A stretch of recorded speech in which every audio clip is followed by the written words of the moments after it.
Okay, now some exam questions on probability. Firstly, Jack Lee, Imran and Ronan play a game together. Some of the probabilities that each of these players wins the game are shown. 4 men play the game 20 times. How many times would you expect Imran to win? Well, first of all, let's work out the missing probability. They've got to add up to 1, so we'll just do 1 minus all of the others is 0.3. So the chance of Imran winning a game is 0.3. But he's not just playing one game, he's playing 20 games. So we would expect him to win 0.3 of the 20 games. 0.3 of 20, 0.3 times 20 is 6. So we would expect him to win 6 games out of the 20.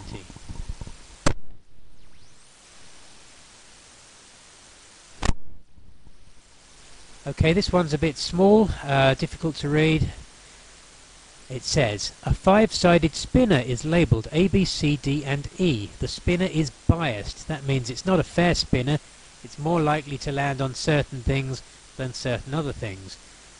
The table shows some of the probabilities of the spinner landing on each letter. The probability that the spinner lands on C is equal to the probability that it lands on D. Calculate the probability that it lands on D. Well, the missing ones should add up to 0.3 to make the whole thing add up to 1. So C and D add up to 0.3. It says in the question that they're the same, so they must both be 0.3 divided by 2, which is 0.15. So C and D are both 0.15. And then the second part of the question, probability that the spinner lands on A or B, we just add them up. A is 0.4, B is 0.25, so A or B, 0.65. Here's another one, a little easier to read. Joseph and Mylene take part in different races. The probability that they both win is 5/16. The probability that Joseph wins is 3/8. What's the probability that Mylene wins? Well, we've just said that the probability of two things happening is found by multiplying. So for them both to happen, the probability that Joseph wins times the probability that Mylene wins is the probability that they both win. If both things have got to happen, then we need to multiply those probabilities. Well, we know some of that information. We know that the chance that they both win is 5/16. It says in the question. We know that the probability that Joseph wins is 3/8 because it says that in the question. So we can put that information in. There it is. 3/8 times the probability that Mylene wins is 5/16. So if you want the probability that Mylene wins on its own, you've got to divide both sides of that by 3/8. So the probability that Mylene wins is 5/16 divided by 3/8.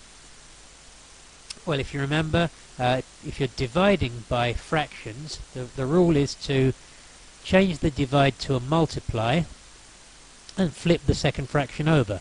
So instead of divide by 3/8, we change it to times 8/3. So that's just a little trick for dividing by fractions that works. We don't have to justify why it works right now. So the probability that Mylene wins is 5/16 times 8/3. 5 times 8 is 40. 16 times 3 is 48. So it's 40/48, which is the same as 5/6 or 0.833 as a decimal. Next question, again difficult to read. Jenny has a fair spinner. The spinner has 8 equal sections. 1 is red, 2 are white, the rest are yellow. And they're all marked with R, W or Y to show which one's which. Jenny says that whenever she spins this spinner 8 times, it will land on white exactly twice. Well, you can see what she's saying. 2 out of the 8 things are white, so she's expecting it to land on white exactly twice. But it's random. When things are random, then they don't always happen exactly as you expect. We can only say that in the long run we expect 2 whites for every 8, but we can't say that for a particular 8 it will be exactly 2 whites. So no, she's not correct, because the spinner is random, so there is always some uncertainty. Question B. Jenny spins the spinner twice. Calculate the probability that the spinner lands on white both times. Well, if something's going to happen twice, then we multiply. So for 2 things both happening, it's times. So the chance of a white the first time is 2/8. The chance of a white the second time is 2/8. So the chance of a white both times is 2/8 times 2/8, which is 4/64 or a 16th when you simplify it, or 0.0625 as a decimal. Next question. David and Alan apply to join the army. The probability that David is selected is 0.4. The probability that Alan is selected is 0.7. Complete the tree diagram.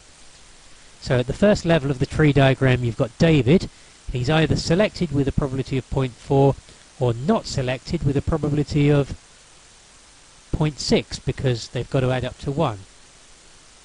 And then with Alan, it's 0.7 or 0.3 for selected or not selected, and then again on the second bit of the diagram it's 0.7 or 0.3 again. So you've got all the possibilities there. David selected, Alan selected. David selected, Alan not selected.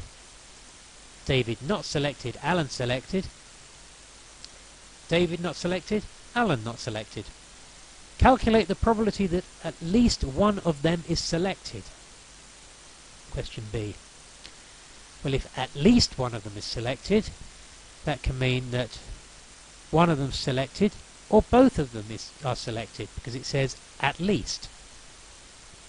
So that can happen like this, with David and Alan both being selected, and the chance of that is 0.4 times 0.7, which is 0.28.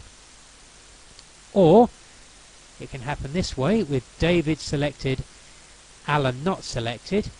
0.4 times 0.3 is 0.12. Or it can happen with David not selected but Alan is selected. 0.6 times 0.7, 0.42. So the chance of at least one of them being selected is those things added up. So 0.28 plus 0.12 plus 0.42 is 0.82. So the chance of at least one of them being selected is 0.82.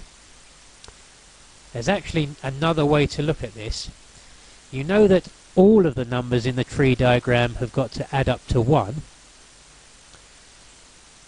And you know if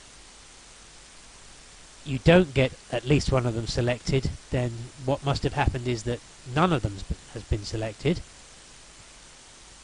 So instead of doing it this way,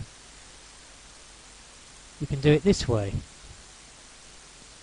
You can say the chance that none of them is selected is 0.18, 0.6 times 0.3. So the chance that at least one of them selected is 1 minus the probability that nobody's selected at all. So 1 minus 0.18 is 0.82. So often when you see a question that says what is the probability that at least something happens, it can be quicker to think about it the other way and say, well, if at least one doesn't happen, then what's the opposite of that? That must be nothing happens at all. So it might be quicker to do 1 minus the probability of nothing at all happening, because that's the opposite event to at least once.